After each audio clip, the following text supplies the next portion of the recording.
आम आदमी पार्टी ने यमुनापार से 5 विधायक बदल दिए। यमुनापार की 6 सीटों के लिए घोषित किए हैं नाम। कई और उम्मीदवारों का भी कट सकता है टिकट।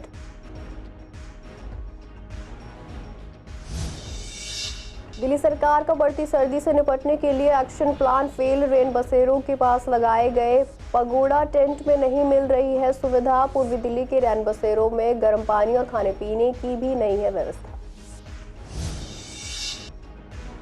गांधीनगर में कपड़े की दुकान में लगी आग, लाखों रुपए का माल जलकर हुआ खाक। तंग गलियों के कारण फायर ब्रिगेड का पहुंचना हुआ मुश्किल।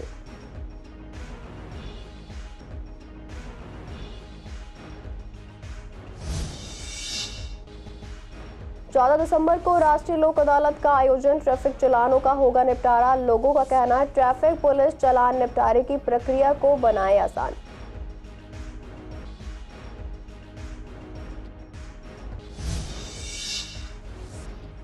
पुलिस ने महिला को किया गिरफ्तार। महिला के पास से 700 ग्राम गांजा हुआ बरामद। गुप्त सूचना पर हुई कार्रवाई।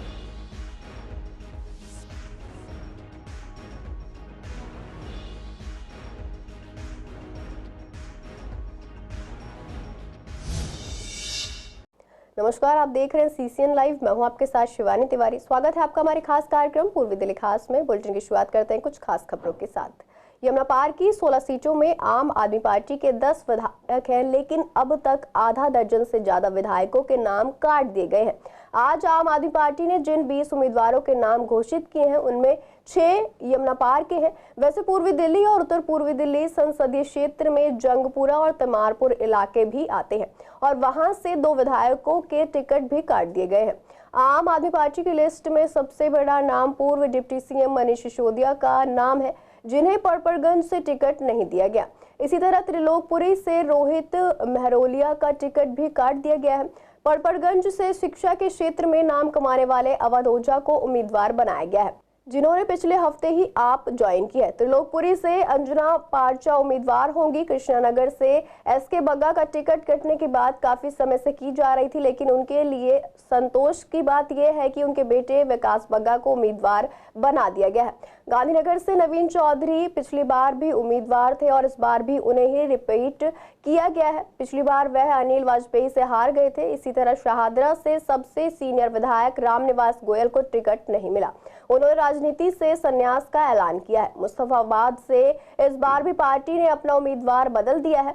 पिछली बार हाजी यूसुफ जीते थे, लेकिन उनकी जगह पर आदिल अहमद खान को टिकट थमाया गया है। पार्टी ने जिन 11 उम्मीदवारों का पहले ऐलान किया था उसमें भी सीलमपुर से अब्दुल रहमान का टिकट काट दिया गया था। सीलमपुर और सीमापुरी से कांग्रेस से आए मतीन अहमद के बेटे जुबेर अहमद और वीर सिंह दिंगान को आपने उम्मीदवार बनाया था। दिल्ली में बढ़ती ठंड के मद्देनजर सरकार हर साल रैन बसेरों के साथ साथ पगोड़ा टेंट की भी व्यवस्था करती है, जिस पर सीसीएन की नजर बनी रहती है। इसी को लेकर संवाददाता ने वेलकम स्थित सीरियल नंबर 291 शेल्टर होम का जायजा लिया, जहां स्थिति बिल्कुल खराब नजर आई। इसके साथ ही संवाददाता से बात करते हुए एक शरणार्थी ने बताया कि गर्म पानी की मशीन और इलेक्ट्रिक रॉड की उपलब्ध नहीं है, ना ही सुबह गर्म पानी नहीं दिया जाता, ना ही चाय और ना ही खाना मिलता है। कंबल और अन्य सुविधाएं भी काफी सुथरी नहीं है। साथ ही रात में अंधेरे के वक्त लाइट उपलब्ध नहीं है। दिल्ली सरकार के मास्टर प्लानों में आने वाला सर्दियों को बढ़ते ही रैन बसेरों के साथ ये जो टेंट निर्माण किए जाते हैं, आज हम उसी का जायज़ा ले रहे हैं। फ़िलहाल मैं मौजूद हूँ शाहदरा के एक जो बिल्कुल शामलाल कॉलेज के साथ और बिहारी कॉलोनी की रेड लाइट पे टेंट लगाया गया है। यहाँ की हकीकत जानने के लिए यहाँ हमारे साथ मौजूद हैं। सर, क्या क्या दिक्कतें इस टेंट में आ रही हैं आपको रहने में? इस दिक्कत में ना तो खाना ना चाय पानी है और दूसरी बात कंबल भी नहीं है। मतलब सरकार तो ये कह रही है कि हम जो सर्दियों की तैयारी है वो पूरी कर चुकी है। आप कह रहे हो खाना नहीं आ रहा। गर्म पानी की बात करते हैं कि नहाने के लिए गर्म पानी मिल रहा है? वो भी नहीं मिल रहा है। गर्म पानी भी नहीं मिल रहा है। तो जो लाइट है या अंधेरा रहता है यहाँ पे? हाँ, अंधेरा रहता है। लाइट नहीं है? लाइट भी नहीं है। तो मतलब जो ये फ़िलहाल जो रैन बसेरा है यहाँ पे और भी लोग हैं। आप देख सकते हैं किस तरह से ये जो स्वच्छता का वादा करती है दिल्ली सरकार, उसका कितना स्वच्छ रहता है यहाँ पर।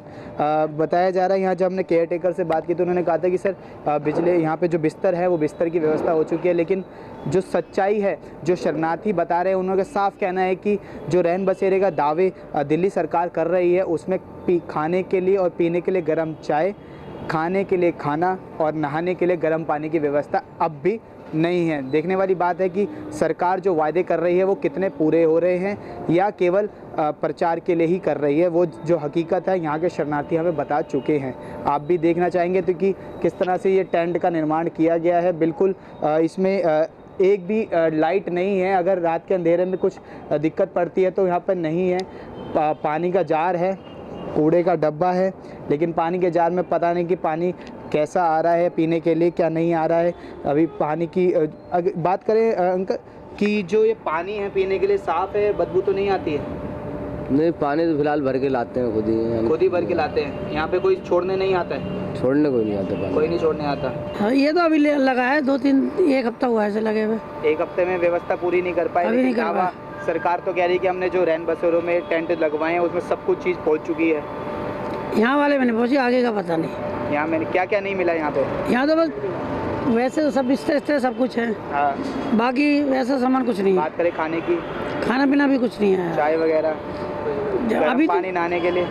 अभी बता तो रहा हूँ आपको, जब हफ्ता 15 दिन हुए ऐसे लगे हुए, इतनी जल्दी से कोई सुविधा अभी नहीं आई है। और यहाँ ना खाना की व्यवस्था है, ना चाय की व्यवस्था है, ना सुबह को खाना मिले, ना शाम को मिले, ना गर्म पानी मिले, ना ठंडा पानी मिले। यहाँ पे कुछ नहीं मिलता है। पीने का पानी भी नहीं मिलता है? नहीं भाई, मिलता है, मैं सच बोलता हूँ बिल्कुल।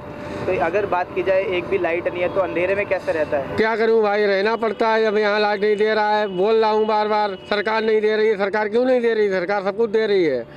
सरकार कह रही है कि हमारे जो रैन बसेरे टेंट वाले लगाए गए हैं सर्दियों को देखते हुए सब मुहैया कराई गई चीज़ें, तो लगता है कि वो सब चीज़ें यहाँ आ चुकी? नहीं, कुछ नहीं आया यहाँ। पीने के लिए जो पानी है वो भी यहाँ पे कोई छोड़ने नहीं आता, खुद भर के लाना पड़ता है।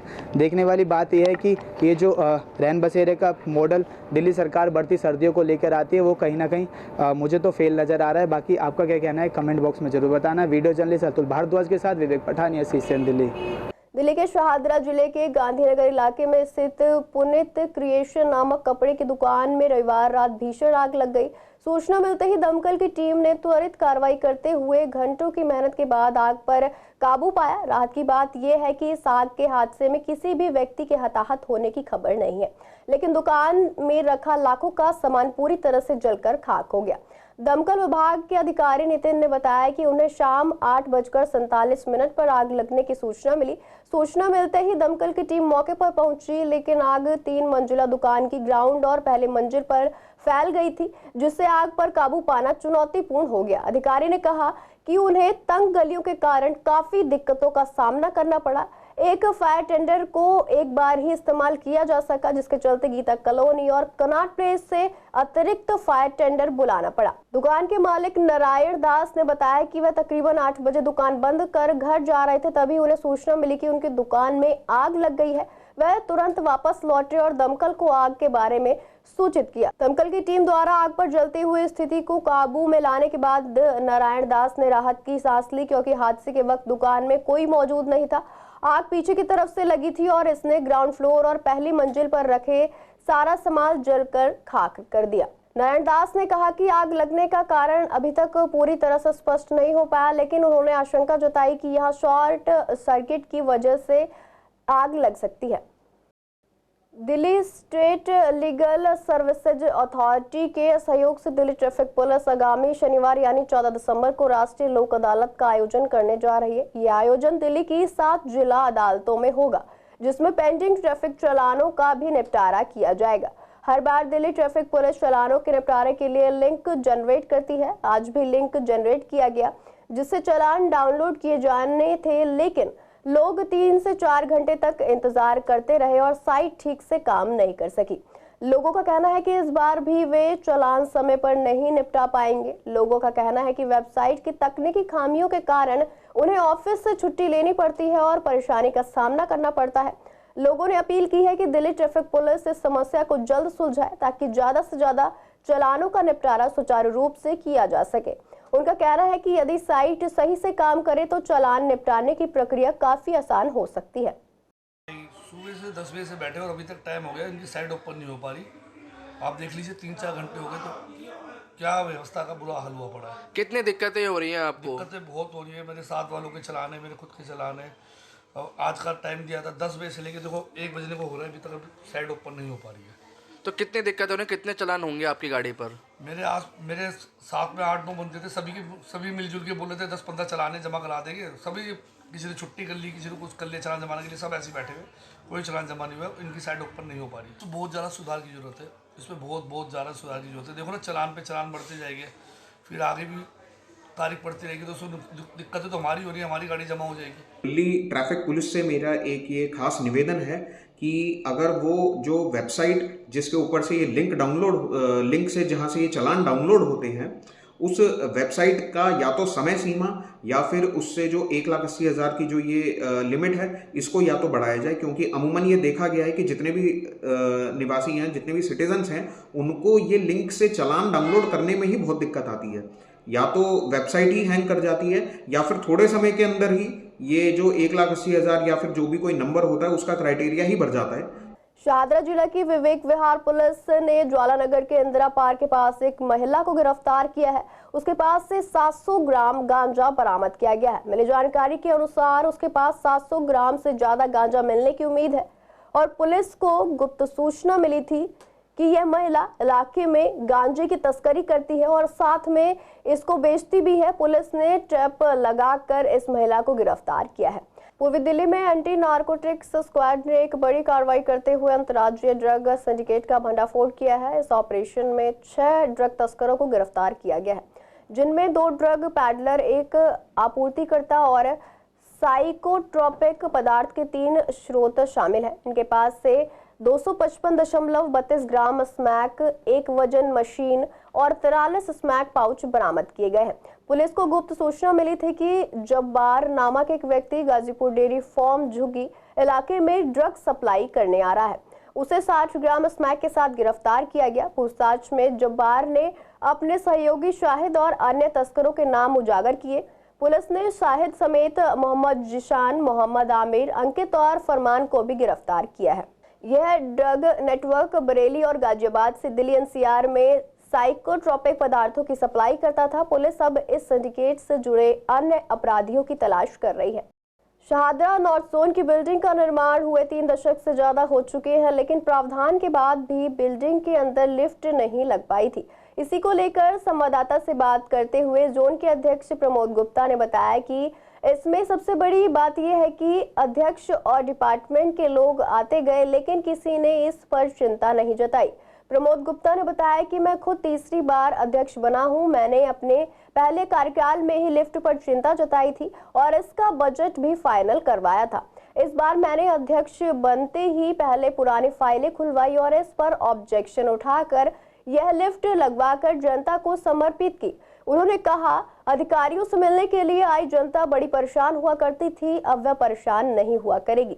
डिप्टी कमिश्नर कर्नल विनोद अत्रे का धन्यवाद करते हुए उन्होंने कहा कि जैसे ही मैंने डिप्टी कमिश्नर के सामने बात रखी तो उन्होंने प्राथमिकता देते हुए काम को पूरा करवाया।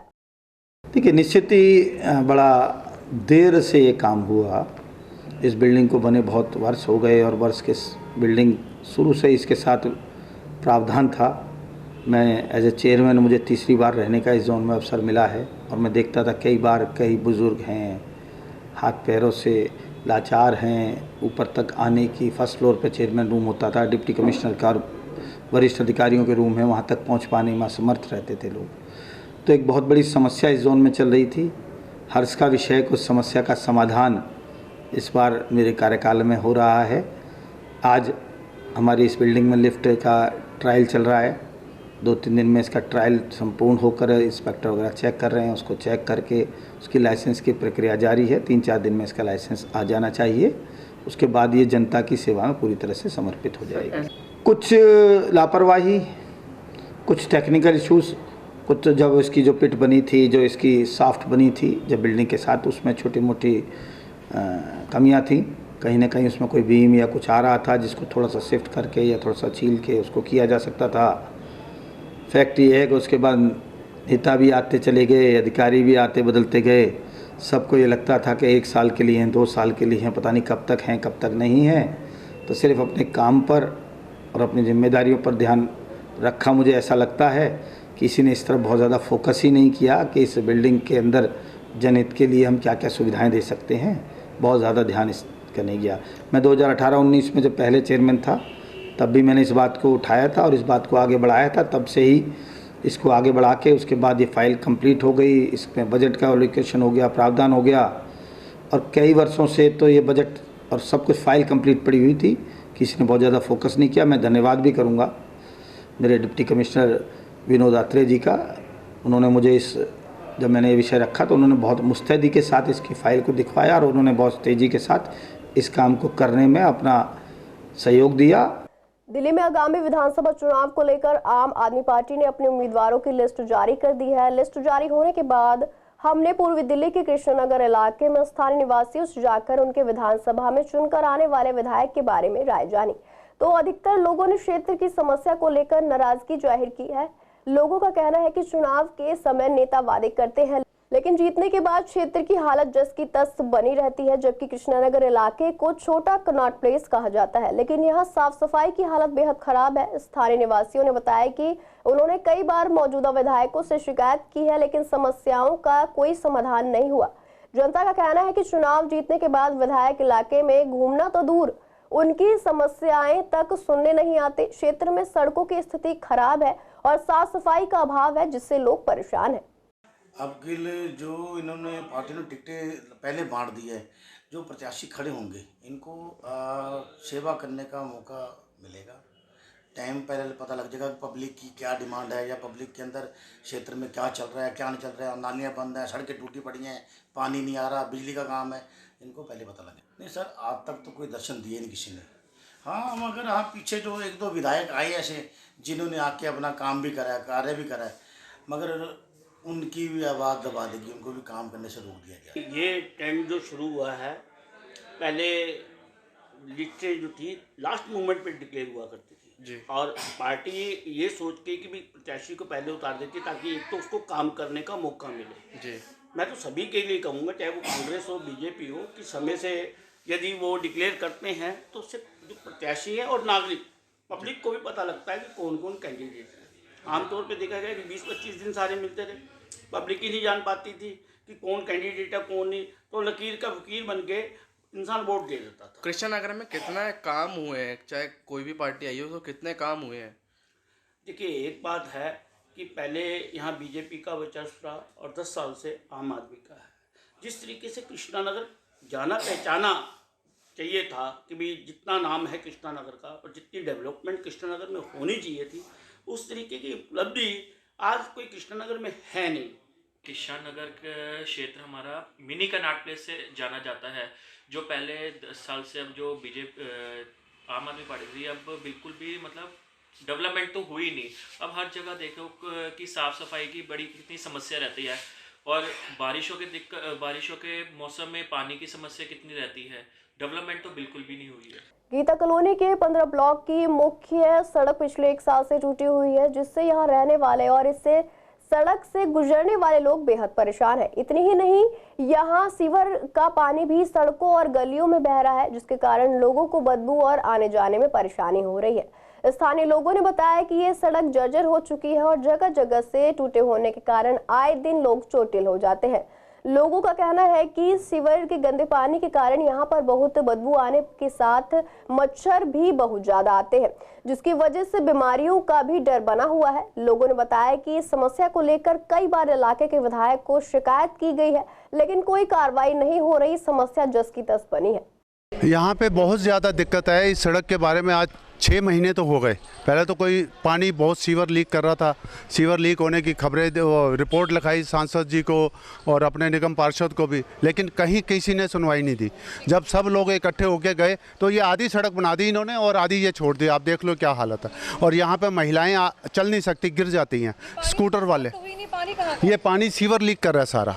सब लीकर कर रहा है। और आज हमारी एक बेटी घनिष्ठा पहूजा का हम लोग अभिनंदन कर रहे हैं। वो 2 कराटे से जीत के आई है मेडल, और उसके लिए भी आप देखो लोगों को कितनी परेशानी हो रही है यहाँ से कि आने के लिए दिक्कत है। जो सबसे मेन मुद्दा है ये मैडम, सड़क जो है ना हमारी 5 साल से मैडम ख़राब है। जब भी बारिश आती थी ये सड़क नीची है, हर समय इसमें गाड़ी भी फंस जाती थी और कभी भी कोई सुनवाई नहीं हो रही इस पर।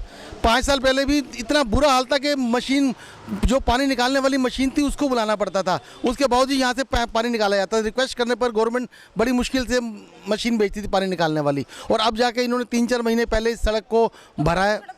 आज सड़क तो बना दी, आधी भी छोड़ दी। मैडम इसमें पता नहीं, इसका कोई मालिक ही नहीं है, सड़क ऐसे लगता है लावारिस सड़क है ये। घर इतने ज़्यादा हैं, परेशानी होती है, बदबू आती है। मैडम बहुत कोशिश कर रहे हैं लेकिन कोई सुनवाई नहीं है इस मामले में यहाँ पर। ये देखो यहाँ पर कितने लोग गिरते हैं रोज आके। इसकी 1 साल से पोजीशन ऐसी है, जितना भी मतलब इसके लिए बुरे शब्द बोले जाए ना उतने गलत हैं जो भी मिनिस्टर यहाँ का काम करने वाला है। 1 साल हो गया पूरा, घर के सामने लोग गिरते हैं रोज आके, उनका एक्सीडेंट होता है रोज, किसी की टांग टूट रही है, किसी के मतलब हाथ टूट रहे हैं, इतना बुरा हाल है। विधायक हमारे बग्गा जी हैं, वो करते ही नहीं काम। उनका तो यह काम है सुन के चले जाना।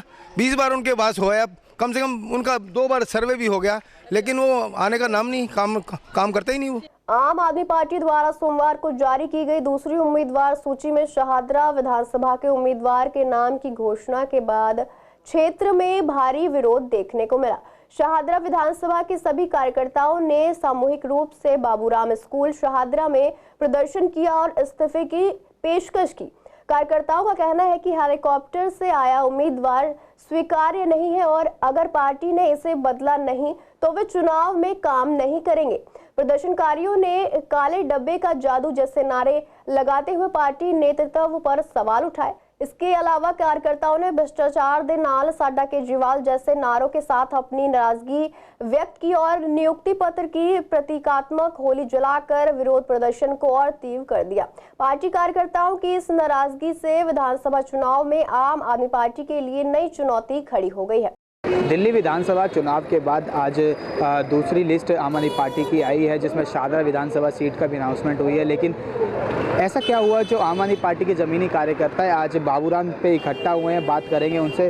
सर, ऐसा क्या संदेश देना चाहते हैं जो आप लोग बाबूराम पे इस्तीफा लेके खड़े हैं? दरअसल आम आदमी पार्टी जिस मुद्दे पर इलेक्शन लड़ने आई थी उस मुद्दे से भटक गई है। आम आदमी की नींव भ्रष्टाचार और ईमानदारी पे पड़ी थी।